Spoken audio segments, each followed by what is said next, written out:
বদলে গেল সবকিছু। লজ্জাজনক এক রেকর্ডের সাক্ষী হলো ফুটবল বিশ্ব। VAR এর রিভিউর পর ব্রিল এমবলো দেখলেন দ্বিতীয় হলুদ কার্ড, আর সেটাই হয়ে গেল লাল কার্ডে। সিদ্ধান্ত শুনে কান্নায় ভেঙে পড়লেন সুইজারল্যান্ডের এই তারকা ফুটবলার। শেষ পর্যন্ত কাঁদতে কাঁদতে মাঠ ছেড়ে চলে গেলেন তিনি। কি হয়েছিল তখন, কেন কোনো ফাউল না করে লাল কার্ড দেখতে হলো তাকে? চলো দেখে নেই বিস্তারিত রিপোর্টে।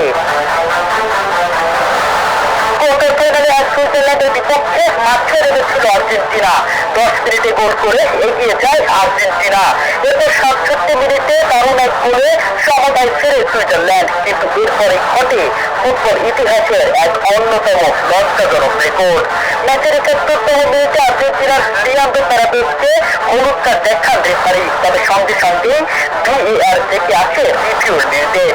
ভিডিও ফুটেজ খতিয়ে দেখার পর রেফারি বুঝতে পারেন প্যারাদেসের বিরুদ্ধে ফাউল আদায় করতে গিয়ে ব্রিল এমবলো ইচ্ছাকৃতভাবে গাইড বা সিমুলেশন করেছিলেন। এক কথায় বলা যায় অভিনয়। এরপরে বলতে চায় পুরো সিদ্ধান্ত বাংলাদেশের হলুদ কার্ড বাতিল করে এমবলোকে দেখানো হলো দ্বিতীয় হলুদ কার্ড, যা স্বয়ংক্রিয়ভাবে লাল কার্ডে পরিণত হয়। 72 মিনিটে 10 জনের দলে পরিণত হয় সুইজারল্যান্ড। হঠাৎ এমন সিদ্ধান্ত মেনে নিতে পারেনি এমবলো। লাল কার্ড দেখেই আবেগে ভেঙে পড়েন তিনি। চোখের পানি লুকাতে পারেনি এক মুহূর্ত। সতীর্থরা তাকে সান্ত্বনা দেওয়ার চেষ্টা করলেও কোনো লাভ হয়নি।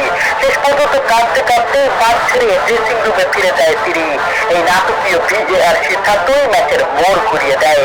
একজন কম দিয়ে বাকি সময় লড়তে হয় সুইজারল্যান্ডকে, আর পুরো ফুটবল বিশ্বে আলোচনার কেন্দ্রবিন্দু হয়ে ওঠেন ব্রিল এমবলো।